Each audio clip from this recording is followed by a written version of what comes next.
지역 맞춤 부동산 세미나 우리 동네 맛동산 자세한 내용은 영상 하단의 링크 혹은 3프로 앱을 통해서 확인하세요. 장 최근의 흐름은 좀 어땠습니까? 일부 신규 종목들 이렇게 올라가는 모습도 좀 보이기도 하고요. 좀 어떤 분위기인지 한번 전체적인 시장 분위기를 한번 훑어주시죠. 일단 시장 전체로 보면은 외국인들 수급이 조금 한 발 뒤로 물러서고 있다 이렇게 볼 수가 있겠고요. 그다음에 공매도 금지된 이후에 외국인 전체 볼륨도 줄어드는 것으로 판단되고 있고, 따라서 이제 기관의 매수도에 따라서 좀 영향이 주고 있는 양상인데, 이게 날짜별로 봤을 때는 외국인 선물 매수로 인해서 금융투자의 프로그램 매수가 강하게 유입되는 날은 비교적 강하게 움직이고 있는 그런 모습이고, 기관들이 오히려 매도할 때는 또 시장 탄력이 떨어지는 모습을 보여서 미국 시장의 시초가 영향이 일부 있지만 그 이외에는 전체적으로는 수급에 의해서 좀 결정되는 모습이고요. 거래대금 기준으로 봤을 때는 신규 종목으로 너무 또 집중되는 모습, 그것도 에코프로 머티와 두산 로보틱스로 집중되는 그런 모습을 보임으로써 일단 종목 간의 쏠림 현상 나타나고 있고요. 그 다음에 또 재밌는 것은 로봇주도 두산 로보틱스가 오를 때와 안 오를 때가 다르고, 2차 전지도 에코프로 머티가 꺾여야 나머지 종목이 올라가는 조금은 이상한 모습을 보여주고 있다는 관점에서 최근 시장은 2500선을 중심으로 전형적인 종목 장세의 모습을 보여주고 있다. 그런데 그 종목 장세의 모습 중에서 거래대금이 한쪽으로 너무 집중되고 있으니까 그런 수급 이벤트가 마무리된다면 향후 시장의 방향성에 또 어떤 영향을 미칠지도 좀 따져봐야 되는 상황이고요. 그 다음에 기존에 계속 나타났던 반도체에 대한 외국인들의 매수가 요즘 들어서는 조금 둔화된 것도 한번 체크해 봐야 되는 요소라고 보고 있습니다. 네, 오늘 개장부터 코스피는 약보합 정도 가고는 있는데 외국인들은 역시 양시장 현 선물을 다 팔고 있고 선물로만 이제 플레이를 좀 하는 모습입니다. 기관은 그래도 코스피에서는 170억대 정도 매수가 들어오고 있고 코스닥도 한 10억 정도 크게 들어오고는 않고 있지만 팔지는 않고 있는 모습인데, 어제 같은 경우도 마찬가지고 사실 두산 로보틱스라든지 에코프로 머티리얼즈 중심으로 이제 수급이 쏠리다가 또 에코프로 머티가 막판에 조금 더 살짝 상승폭이 줄어드니까 에코프로 그룹이 또 막 올라가는 그런 식으로 에코와 에코의 대결이 막 나타나는 그런 모습이 됐고, 공매도 금지 기간에서 그런지 신규 상장 종목 중심으로 새롭게 모멘텀을 갖고 있는 섹터 중심으로 밸류에이션보다는 오히려 수급의 영향 때문에 주가들이 또 급등하는 그런 모습도 보이고 있는 상황이어서 오늘 11월 말일이기 때문에 또 말일 흐름에서 어떻게 종가 무렵이 될지 좀 지켜봐야 될 것 같고요. 최근에 이제 우리가 반도체가 주도 섹터냐 아니면 어디가 그러면 이제 향후에 또 주도 섹터가 될 것인가 논란이 좀 많긴 한데, 여전히 반도체 섹터를 또 봐야 될까요? 어떻게 봐야 될까요? 일단 중심축에는 반도체가 여전히 피해갈 수 없는 상황인 거고요. 그 다음에 아시는 것처럼 지금 미국 시장에서도 인텔이 신고가가 나고 있는 모습이고, 근데 인텔이 지금 기술력이 엄청 뛰어나다든지 아니면 전체적으로 뭔가 시장을 리드하고 있는 그런 모습이 아닌데도 기대감을 부여하고 있는 것은 미국의 대표적인 IDM 기업이기 때문에 나타나는 현상이라고 봐야 할 것 같고요. 그 다음에 또 하나 우리 시장에서도 어쨌든 반도체 시장의 전체적인 성장이 HBM에 국한되어 있다고 하더라도 그에 대한 대부분의 부품을 또 공급하는 회사가 우리나라라는 측면에서는 반도체는 뺄 수 없는 상황이고, 지금 외국인들이 팔고 있다고 하더라도 어쨌든 반도체가 버티고 있기 때문에 2500선에서 크게 밀리지 않고 있는 그런 양상이잖아요. 그래서 반도체는 보유하던 보유하지 않았던 일단 중요하게 봐야 되는 상황인 거로 보여지고, 그 다음에 종목별로 봤을 때는 우리가 한미반도체 하나마이크론에 집중했던 과거 사례와는 달리 최근 들어서는 전공정 쪽에도 좀 우리가 관심을 가져볼 필요가 있겠다라고 판단하고 있습니다. 그래서 지금 시장에서는 일단 반도체는 중심축으로 놓고, 그 다음에 단기 수익률 게임에서 가장 강하게 움직이고 있는 로봇이라든지 신규 상장주라든지 이런 종목군들의 비중을 어떻게 조절해 나갈 것이냐가 제가 보기엔 관건이 될 것 같네요. 네. 일부 HBM 관련주들이 좀 쉬어가는 국면이기 때문에 전공 정도 보자 말씀도 있으시고요. 거기다가 최근 들어서는 오히려 좀 그 소재 쪽을 좀 보는 게 오히려 지금 키 맞추기가 맞지 않느냐 이런 이야기도 듭니다. 왜냐하면 올해 이제 좀 캐펙스 컷을 하면서 많이 이제 공정 자체가 많이 줄어들었는데, 내년에는 이것이 약간의 정상으로의 회귀가 들어가면서 일단 물량동이 올라오고 있다. 그래서 오히려 동진 세미캠이나 예를 들어서 한솔 케미칼, 그다음에 솔브레인 같은 소재주를 좀 보자는 의견도 역시 있습니다. 이에 대한 의견은 좀 어떠세요? 네, 저는 솔브레인, 그다음에 원유 QNC, 그다음에 동진 세미캠 이런 종목군들에 대해서는 반도체 시황과 상관없이 좋아질 수밖에 없다. 왜냐하면 반도체가 추가적으로 공장 더 만들고 투자를 늘리면 더 좋은 거고요. 만약에 그렇지 않다고 하더라도 원복만 한다고 하더라도 기존에 쓰지 않았던 소재가 늘어날 수 있는 구간이니까 아마 그런 부분들은 우리가 좀 지켜볼 필요가 있겠다. 그래서 최근에 뭐 솔브레인도 생각보다 굉장히 강한 모습 보여주고 있고 원익 IPS보다는 원익 QNC 같은 경우가 상대적으로 시세 흐름이 좀 더 나아 보이는 것도 사실이고요. 그 다음에 뭐 SNS텍 같은 이런 종목군들은 아직 모멘텀이 실적으로 연결되지는 않고 있는 국면이지만 미래 소재 쪽의 종목군들 측면에서 봤을 때는 최근에 뭐 주가 반등이 좀 나타나고 있죠. 그래서 일단 뭐 장비 쪽의 흐름도 좋긴 좋은데 소재 쪽은 업황과 상관없이 일단 내년도에는 실적이 좀 올라갈 가능성이 상대적으로 높다. 확률적으로는 네. 그런 차원에서 저는 핵심 소재, 특히 미세 공정에 들어가는 핵심 소재에 대해서는 관심을 가질 필요가 있다라고 보고 있습니다. 네, 뭐 근간 뭐 반도체뿐만 아니라 IT 쪽에 뭐 외국인들 수급은 상당히 좀 좋은 모습을 보여주고 있는데 네. 의외로 이제 IT 가운데서는 이제 내년 정도부터는 OLED 시장이 열린다든지 그다음에 일부 중국 쪽에 휴대폰의 판매량이 이제 좀 형성되면서 네, 이 부분에 증가하고 대한 있죠. 네. 그렇죠 부품사들에 대한 뭐 삼성전기나 뭐 BH 뭐 이런 종목들도 거론이 되고 있습니다. 뭐 금빌 같은 경우도 뭐 삼성전기나 뭐 LG 이노텍, LG 디스플레이 뭐 특히 이제 어제 삼성 SDS 같은 경우도 주가들이 또 많이 올라서 네. 이 대형 거래소 IT 쪽에 대한 관심도 좀 높아지고 있는데요. IT 쪽 어떻게 봐야 될까요? 대형사들 그러니까 뭐 반도체를 제외한 일부 이제 IT 부품으로 보는 쪽에 대해서는 어떻게 봐야 될지 좀 궁금합니다. 저는 뭐 석유화학이나 아니면 이 IT 부품 쪽은 마찬가지라고 판단하고 있는데 뭐 삼성전기는 얼마만큼 이제 그 전장 쪽으로 갈 수 있느냐가 그 중요한 핵심 포인트라고 보여지는데 전장 쪽으로도 잘 진입하고 IT 부품은 예전만큼은 못 가겠지만 예전에 한 7, 80%만 회복해도 그러면 주가의 모멘텀은 확실하게 붙는 게 아닌가. 전장이라고 하는 새 시장이 있고 그 다음에 일단 IT 부품 쪽에서 예전에 한 70% 이상만 회복을 하면 현재 주가가 그렇게 비싸게 보이지만은 않을 것 같다. 그래서 최근에 시장의 수급이 쏠리는 모습이 단순하게 밸류에이션 기준의 흐름도 있지만 이 업황이 과연 좋아지느냐, 턴어라운드를 하느냐, 모멘텀이 있느냐 쪽에 좀 무게를 두고 있으니까 국내에는 이제 삼성전기나 LG노텍, 글로벌하게 봤을 때는 뭐 유니마이크론이라든지 이비덴이라든지 그 다음에 뭐 무라타 같은 이런 기업들의 추이를 한번 살펴보면서 IT 부품 중에서 또 대형주는 한번 관심을 가져볼 필요가 있겠다라고 판단하고 있고요. 그 다음에 이제 이런 쪽이 실적이 안 좋아지면서 올해 실적이 또 대거 떨어졌던 종목 중에 뭐 해성 DS 같은 종목 있잖아요. 네네. 엄청나게 마진율도 좋았고 빠르게 성장하면서 주가가 엄청나게 올랐다가 올해 이제 실적이 떨어지면서 주가의 조정을 크게 받았는데 그렇다면 올해 IT 부품이 일부 회복만 보인다고 하더라도 리드 프레임이라든지 그다음에 뭐 PCB 소재라든지 이런 것들은 좀 늘어날 가능성이 있기 때문에 이런 종목군들도 볼 필요가 있겠고 그다음에 PCB 쪽에서 또 가장 앞단에 있는 종목군들 IT 제품 회복에 따라서 뭐 PC 회복이라든지 핸드폰 회복이라든지 이런 것들에 의해서 좀 회복될 수 있는 대표 종목군들은 뭐 대덕전자나 코리아 서킷이나 이런 종목군들에게도 회복이 있을 수 있기 때문에 이런 종목군들까지 한번 관심 가지고 지켜보실 필요 있을 것 같습니다. 네, 뭐 전체적으로 봤을 때는 지금 IT 쪽도 결국 이제 반도체가 만약에 움직일 때는 예를 들어 뭐 장비가 먼저 움직이고 그다음에 소재 움직이고 그다음에 네. 이제 확장돼서 PCB 업체로 이제 넘어가는 그런 국면을 볼 수 있는데 최근에 대부분 그런 쪽으로도 좀 슬금슬금 같이 움직임이 있었다 네, 이렇게 볼 수도 맞습니다. 있는 거고요.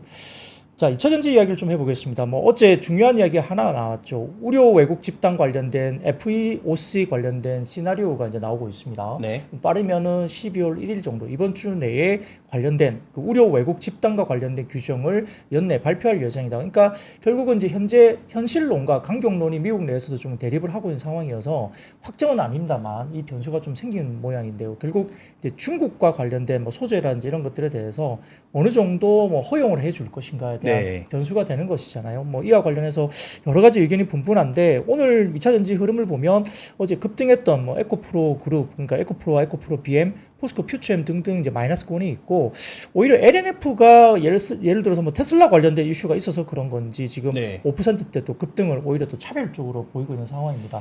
이 부분 관련된 이슈는 어떻게 풀이를 할 수 있을지 한번 의견을 주시죠. 네, 일단 저는 단기적으로는 소재보다는 셀 쪽이 좀 낫지 않나라고 판단하고 있는데, 일단 소재 내에서도 LNF의 강세는 뭐 말씀해 주셨던 테슬라 이슈가 좀 강하게 작용한 부분도 있고, 그 다음에 2차 전지 소재 대표주 중에 가장 많이 빠졌던 종목이고요. 물론 실적 때문에 빠진 거기 때문에 뭐 주가의 하락 이유는 충분히 있다라고 보여지나, 최근 시장의 모습이 수급이 쏠리고 있는 종목군들이 강한 것도 있지만, 많이 빠진 종목의 회복 과정, 그 다음에 턴어라운드를 기대하고 있는 종목군들의 회복 과정도 병행돼서 나타나고 있기 때문에 아마도 LNF는 그 두 번째에 해당하지 않나. 그래서 가장 많이 빠진 종목으로서의 회복 과정과 더불어 사이버 트럭과 관련된 기대감이 일부 정도는 녹아있다라고 봐야 되는데, 이게 테슬라 향인지는 아마 오늘 결과를 점검해보면 알겠죠. 그래서 사이버 트럭이 실제로 나왔을 때 그에 대한 시장 반응과 더불어 그 다음에 향후 이쪽의 판매량이 대거 증가할 수 있을 거라는 기대는 있지만, 더 중요한 것은 지금 만들어내지 못하는 게 핵심이니까. 네. 그래서 잘 만들어내지 못하는 곳에 배터리를 공급하는 것 자체가 이 정도의 주가를 회복시킬 요소인가는 아마도 저는 다음 주 정도가 좀 더 지금은 낙폭과대에 따른 반발이라면 펀더멘탈을 끌고 가는 형태의 모습은 아마 다음 주에 좀 더 확인이 가능하지 않을까 이렇게 보고 있습니다.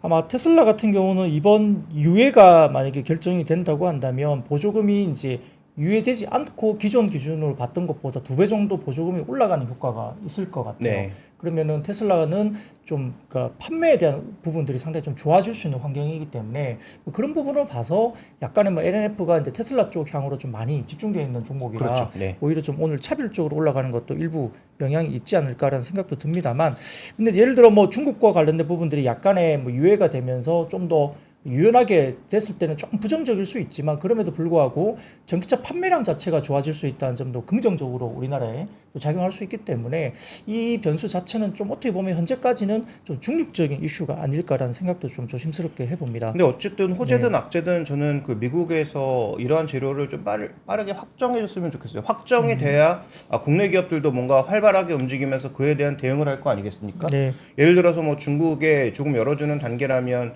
기존에 이제 조인트 벤처 이런 것들을 좀 더 뭐 빠르게 속도를 올린다든지 할 수 있는 거고, 네. 만약에 중국을 정말 배제하는 것이라면 뭐 포스코를 중심으로 원물을 확보하고 있는 그런 업체들과 빠르게 뭔가 또 협약을 맺어서 갈 수 있는 부분인데, 미국이 일단 선거가 다가오기 전에 빠르게 결정을 해줘야 되는데, 이 선거 기간으로 들어가면 저는 더 결정 못할 거라고 보고 있거든요. 네. 그래서 빨리 결정을 해주면 국내 기업들도 그에 맞춰서 빠르게 대응할 수 있기 때문에 호재가 됐든 악재가 됐든 좀 빠른 결정이 나와야 관련된 종목군들에게는 추가적인 모멘텀에 더해질 수 있다, 이렇게 봐야 될 것 같습니다. 네. 자, 2차 전지는 그 정도 설명을 드리고요. 지금 오늘 같은 경우에 시장이 좀 아직은 더 빠지고 있는 국면입니다만, 아모레퍼시픽, 뭐 연우, 네오팜, 한국콜마, 뭐 클리오 이런 종목들 대부분 다 플러스권으로 좀 유지는 되고 있습니다. 네. 이 화장품 섹터가 이제 올해 연년 내내 지금 중소 브랜드, 인디 브랜드 중심으로, 또한 OEM, ODM 중심으로 주가들이 꽤 좋았었는데요. 네.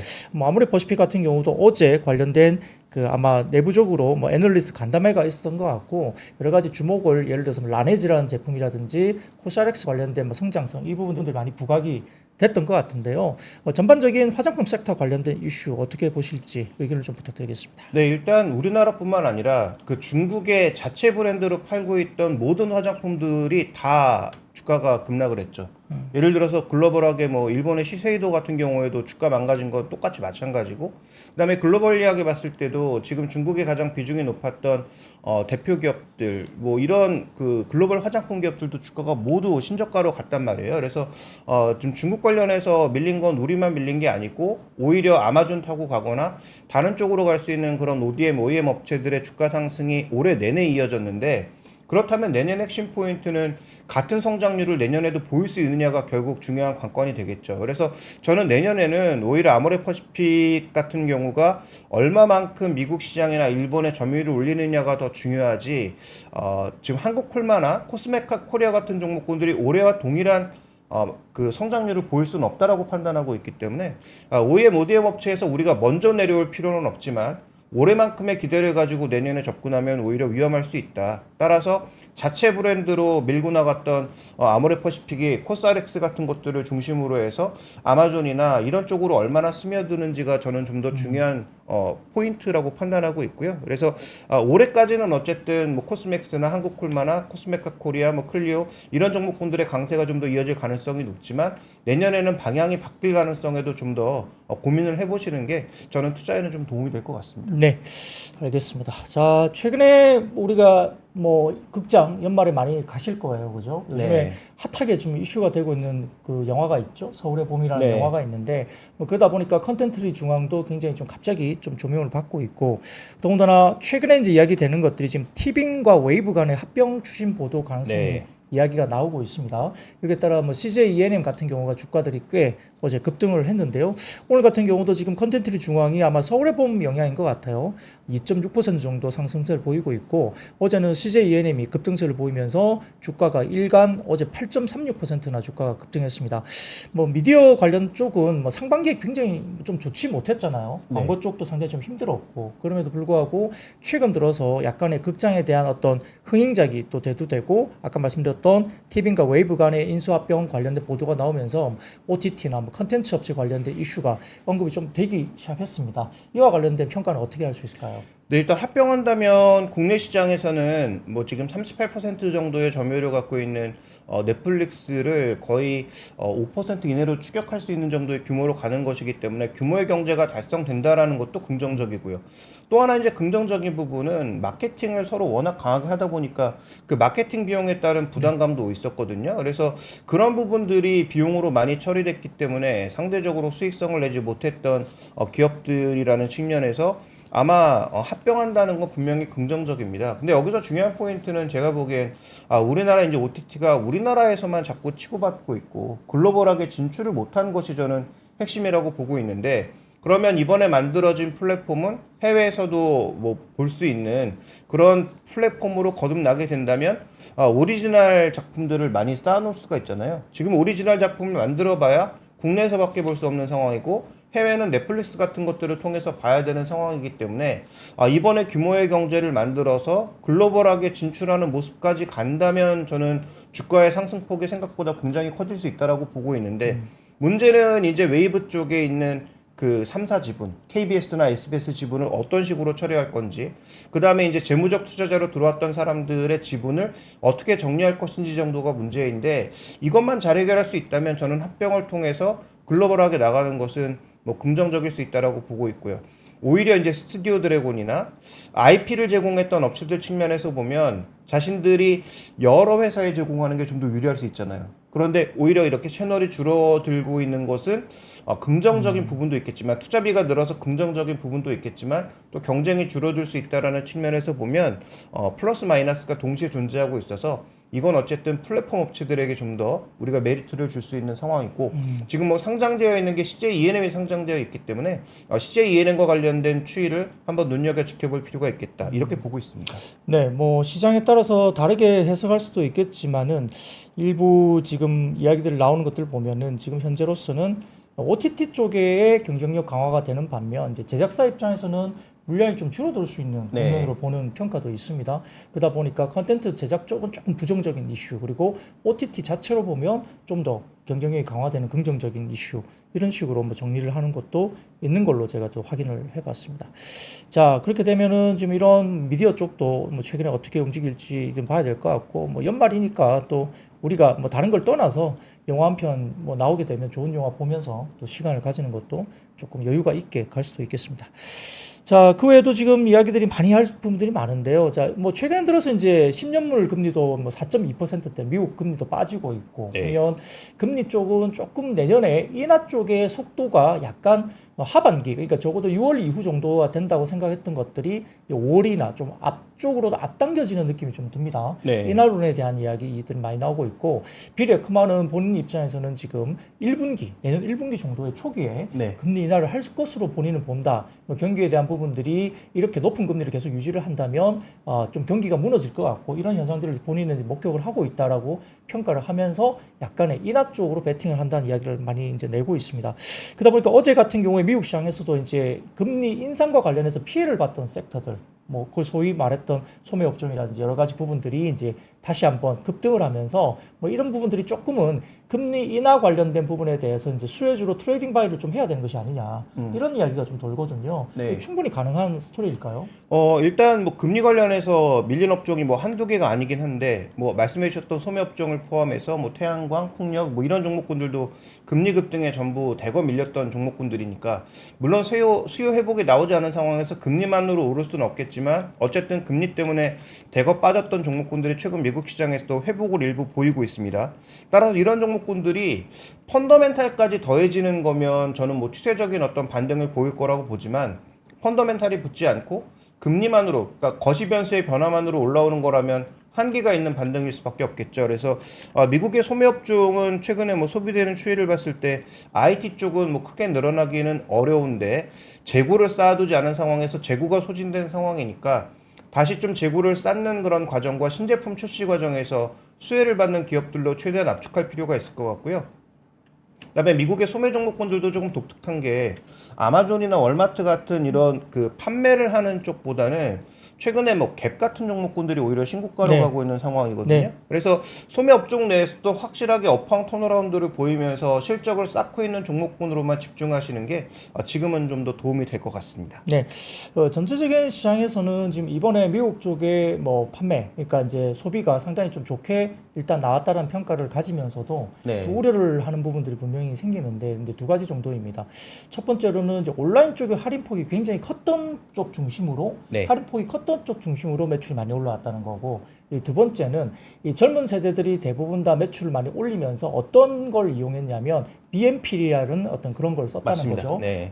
Buy now, pay later. 네. 그러니까 이제 지금 사서 나중에 갚는다. 그러니까 이게 신용카드하고 조금 비슷한 개념이긴 한데, 신용카드는 이제 미국 시장에서 약간 발급이 굉장히 좀 까다롭다고 하거든요. 그러다 보니까 뭐 여러 가지 자기 크레딧 관련된 상태라든지 여러 가지 이슈들이 좀 많이 복합적으로 중점되어 있는 것이기 때문에 그것보다는 좀 유연하게 이렇게 금액을 먼저 쓰게끔 만들어 줄 수 있는 BNPL 관련된 쪽에 결제가 많이 늘고 젊은 세대들이 그걸 많이 썼다는 거죠. 네. 그러니까 이런 부분들이 결국은 연체라든지 이런 쪽에 영향도 있을 수 있기 때문에 과연 이번에 소비 관련된 지표가 굉장히 좋게 나온 것이 굉장히 좀 경제가 엄청나게 좋다라고 할 수 있느냐 이야기는 또 있는 겁니다. 그러다 보니까 상당히 할인폭이 많은 쪽으로 구매가 좀 쏠렸다. 그리고 아까 말씀드렸던 BNPL과 같은 부분들의 소비 여력이 높아졌기 때문에 결국은 나중에 경기에 대한 부분에서는 결국 이제 약간의 연체라든지 이런 부분들에서 부정적일 수 있다는 의견도 있기 때문에 뭐 그렇다면 약간의 뭐 경기 하강에 대한 쿨다운 정도는 충분히 있을 수 있어서 전반적으로 좀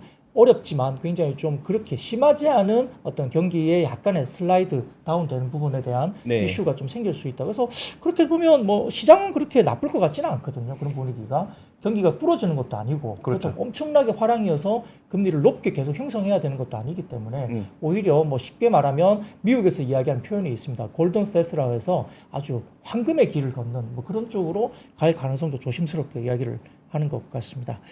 자, 이제 이야기를 드리는 가운데 지금 벌써 LNF가 거의 8% 가까운 급등세입니다. 그리고 에코프로비엠이 2.4%, 그 외에도 지금 2차전지 장비주들, 뭐 PNT나 신흥 SEC, 하나기술, CIS 등등도 괜찮고요. 전반적으로 2차전지 섹터들이 좀 힘을 받고 올라오는 모습이 보입니다. 뭐 그 외에도 지금 오늘 시장이 좀 특징적인 내용들이 또 있는지 좀 살펴주시죠. 네, 일단 외국계 창구 쪽에서 오늘 매수하고 있는 종목군들을 보면 불과 지난주까지만 해도 삼성전자 빼고는 종목을 찾기가 힘들었거든요. 그다음에 매수를 하고 있다고 해도 삼성전자와 뭐 2, 3위 매수하고 있는 기업의 금액 차이가 너무 많이 나서 뭐 삼성전자 빼고 사는 게 없다라고 봐야 될 텐데 이번 주 들어서는 외국인들의 선택은 조금 달라진 모습입니다. 일단 삼성전자에 대해서는 조금 뭔가 속도를 많이 늦추는 모습이고 오히려 SK하이닉스에 좀 더 많이 유입되는 모습, 그 다음에 뭐 삼성 SDI를 포함한 2차전지 쪽 종목군들에도 꾸준하게 뭔가 반응이 있고요. 그 다음에 최근에 신고가 흐름을 이어가고 있는 우리나라의 대표적인 종목군들이 바로 변압기, 전력인프라 관련주들인데 이게 노후 교체 수요뿐만 아니라 신규 수요도 늘어날 수밖에 없는 상황인 거죠. 글로벌리하게 보면은 뭐 미국의 이튼이라든지 독일의 슈나이더 일렉트릭이라든지 이런 종목군들도 다 신고가 영역이거든요. 네. 그러니까 이런 전력 인프라가 늘어날 수밖에 없는 건 내년부터 전력 잡아먹는 괴물들이 대거 등장한다는 거죠. AI 반도체로 만들어진 데이터 센터는 기존보다 전력을 두세 배 잡아먹을 수밖에 없고 그 다음에 이제 미국에다가 반도체 공장 이런 것들 막 때려 넣으면 그 기존의 전력이 불안불안했던 상황에서 전력을 대거 잡아먹는 괴물들이 대거 생긴단 말이죠. 그래서 이런 것들을 만들어내기 위해서 미국의 전력 수요를 계속 교체해 나가는 것은 당연히 늘어날 수밖에 없는 상황이고요. 그 다음에 이제 중동 쪽에도 사우디가 얼마나 빠른 속도로 지을지가 관건이기는 한데 사우디에서 만약에 그 여러 가지 그 시설들을 짓는 과정에서도 많이 필요할 거 아니겠습니까? 네. 그래서 그런 부분들에 대한 기대감이 나타나고 있다. 그래서 전선도 부족하고 그 다음에 여러 가지 부족한데 이들 업체가 중요한 건 증설을 잘 안 하고 있다는 거죠. 네. 그래서 이들 업체에 대해서는 뭐 주가가 많이 올랐다는 관점에서는 당연히 좀 부담스럽긴 하겠지만 어쨌든 뭐 효성중공업, LX 일렉트릭, 뭐 HD 현대 일렉트릭을 중심으로 해서 일단 긍정적으로 바라볼 필요는 있고 말씀드렸던 대로 미국의 이튼이나 독일의 슈나이더 일렉트릭 같은 전력 인프라를 공급하는 업체들의 흐름도 한번 계속 추적해 볼 필요가 있지 않느냐 이렇게 보고 있습니다.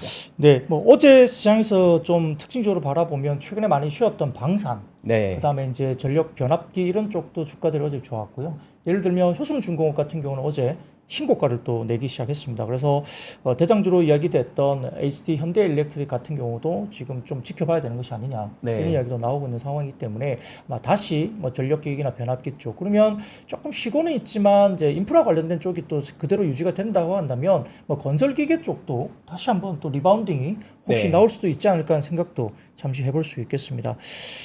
시장의 흐름들은 지금 코스닥 시장의 시가총액 순으로 좀 열거를 해보면 역시 에코프로 그룹주가 좋고요. LNF가 이제 추정을 하고 있고 더군다나 지금 눈에 들어온 종목이 에코프로 HN입니다. 이 종목도 지금 거의 10% 이상 급등세가 나왔던 모습이 나오고 있어서 눈에 띄고 있고 그 외에도 뭐 레이크 머티리얼즈라든지 그 다음에 시가총액 상위 중에 HPSP 같은 경우도 플러스권 그리고 의외로 지금 뭐 이 의료기기 이런 쪽도 뭐 클래시스 같은 종목이 6%대 이상 급등세를 나타내고 있고요.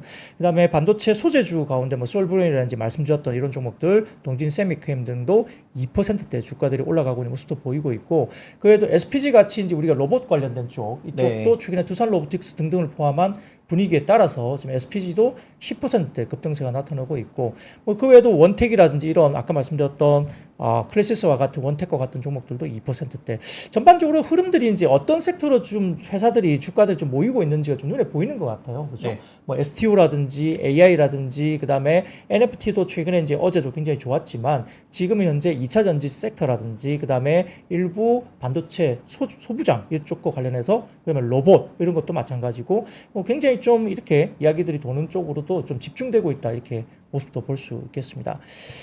자, 지금 이제 거의 9시 28분 좀 지나고 있는데요. 뭐 코스피는 코스닥 대비 상당히 좀 상대적으로 좀 지지부진한 모습을 좀 보이고 있습니다. 시가총액 상위로 본다면 결국 포스코 홀딩스 정도가 2차 전지 관련주로서 언급이 되기 때문에 네. 시가총액 상위 10위 내에서는 그래도 삼성전자 우선주와 포스코 홀딩스 정도가 플러스권 유지가 되는 걸로 보이고요. 어저께 투자 관련 뉴스도 포스코는 많이 나왔잖아요. 네, 맞아요. 그래서 뭐 지금 뭐 전구체뿐만 아니라 물질 자체, 수소나 리튬 자체를 뭐 생산하는 시설에 대한 여러 가지 투자 얘기가 나온 만큼 그에 대한 뭐 기대감이 좀 반영되는지 오늘 그 리튬 관련주들도 굉장히 시세가 좋죠. 네. 그래서 리튬 관련주들의 전반적인 흐름도 아마 이제 좀 영향을 받는 것 같은데 어쨌든 뭐 이 시장에서는 뭐 여러 번 언급드렸지만 결국 계속 돈 싸움이기 때문에 누가 이제 현금을 많이 확보하고 있고 투자 여력이 많은지에 대해서는 계속 고민해 볼 필요가 있을 것 같습니다. 예, 오늘도 두산 로보틱스 4%대 아주 네. 또 급등세를 나타내고 있어서 아마 두산 로보틱스의 현상, 그 다음에 에코프로 머티의 현상 이런 것들이 결국 이제 수급을 좀 이제 끌고 가는 그런 쪽인데 아무튼 이런 것들이 아직도 꺾이지 않고 간다는 점도 우리가 주목을 해야 되고요. 에코프로 머티 같은 경우는 에코프로와 에코프로 BM과의 서로 수급이 왔다 갔다 이렇게 좀 교체 스위칭도 되는 것 같아요. 네, 맞습니다. 머티가 좋으면 에코프로나 에코프로 BM이 좀 쉬다가 네. 머티가 조금 이제 밀리게 되면 또 에코프로와 에코프로 BM 쪽으로 이렇게 넘어가고 네네. 그 외에도 아까 제가 코스닥 쪽에서 말씀드렸던 에코프로 HN 뭐 이쪽도 지금 갑자기 10% 올라가는 거 보면 에코프로 그룹 내에서도 이렇게 돌아가면서 수급들이 이렇게 좀 순환이 되고 있는 모습도 보이는 모습이 이제 특징으로 말씀드릴 수 있겠습니다. 오늘도 역시 아무래도 뭐 코스닥이 좀 더 퍼포먼스가 코스피 대비로서는 좀 좋은 모습을 보여주고 있다 이렇게 말씀드리겠고요. 말씀드렸던 중요 섹터들도 저희가 어느 정도 정리를 해드린 것 같습니다. 뭐 시장에 대해서 이제 오늘이 11월 마지막 날입니다. 아마 오늘 막판 그 MSCI 또 리밸런싱이 혹시 오늘 있나요? 네, 오늘 원래 말이 그렇죠. 그래서 내일 네. 기준이니까 오늘 아마 되겠죠. 맞습니다. 그래서 네. 오늘 종가 무렵에 MSCI 또 관련된 지수 리밸런싱이 있기 때문에 종가 무렵 부분에 아마 약간의 변동성이 좀 있을 수 있다는 점도 좀 유념을 하셔서 거래를 하셔야 될 것 같고요.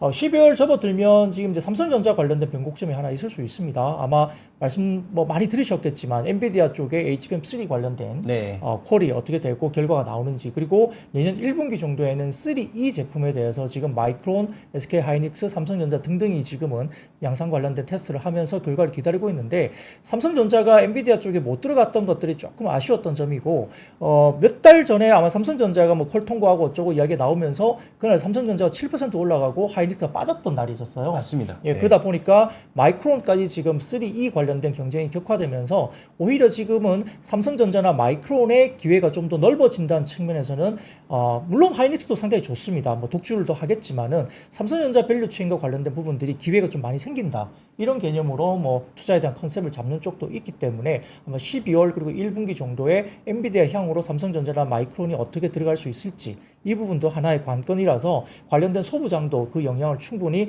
받을 가능성이 높다라고 평가되기 때문에 그 부분도 좀 지켜봐야 될 것 같고요. 역시 뭐 오늘 내일 정도에는 2차 전지에 대한 섹터가 가장 큰 이벤트가 아닐까 싶습니다. 아까 그렇죠. 중국과 관련된 우려 외국 집단 관련된 미국 쪽의 발표가 어떻게 날 것이냐에 따라서 2차 전지 섹터의 움직임이 상당히 크게 요동칠 수 있다. 뭐 좋은 쪽으로 급등할 수도 있고요. 뭐 그런 부분들을 좀 저희가 지켜볼 필요는 있겠습니다. 네, 뭐 장 시작과 더불어서 전반적인 흐름은 저희가 어느 정도 언급을 해드린 것 같습니다. 많이 추워졌습니다. A형 독감도 좀 심하고 감기 환자들 되게 많으시고 오늘 제가 방송하러 올 때 손 시려워가지고 네. 올해 들어서 처음으로 이렇게 이만큼 춥나 싶을 정도로 굉장히 많이 이제 겨울철 접어들었는데요. 지금 방송을 보시는 모든 분들 건강 유의하시고 또 마무리 잘 하시기 바랍니다. 11월 마지막 날 마무리 잘 하시고요. 저는 오늘 저녁에 데일리 힌트로 또 찾아뵙겠습니다. 자, 그러면 오늘 방송은 여기 정도로 마무리하도록 하겠습니다. 네, 시청해주셔서 감사합니다. 고맙습니다. 감사합니다. 장 시작 전부터 종료까지 쏟아지는 수많은 뉴스와 정보들. 이 중에서 어떤 것이 투자에 정말 도움이 되는 정보일까요? 3프로의 증시 셔터맨 박근영 마스터가 직접 정보를 선별하고 투자의 힌트를 드립니다.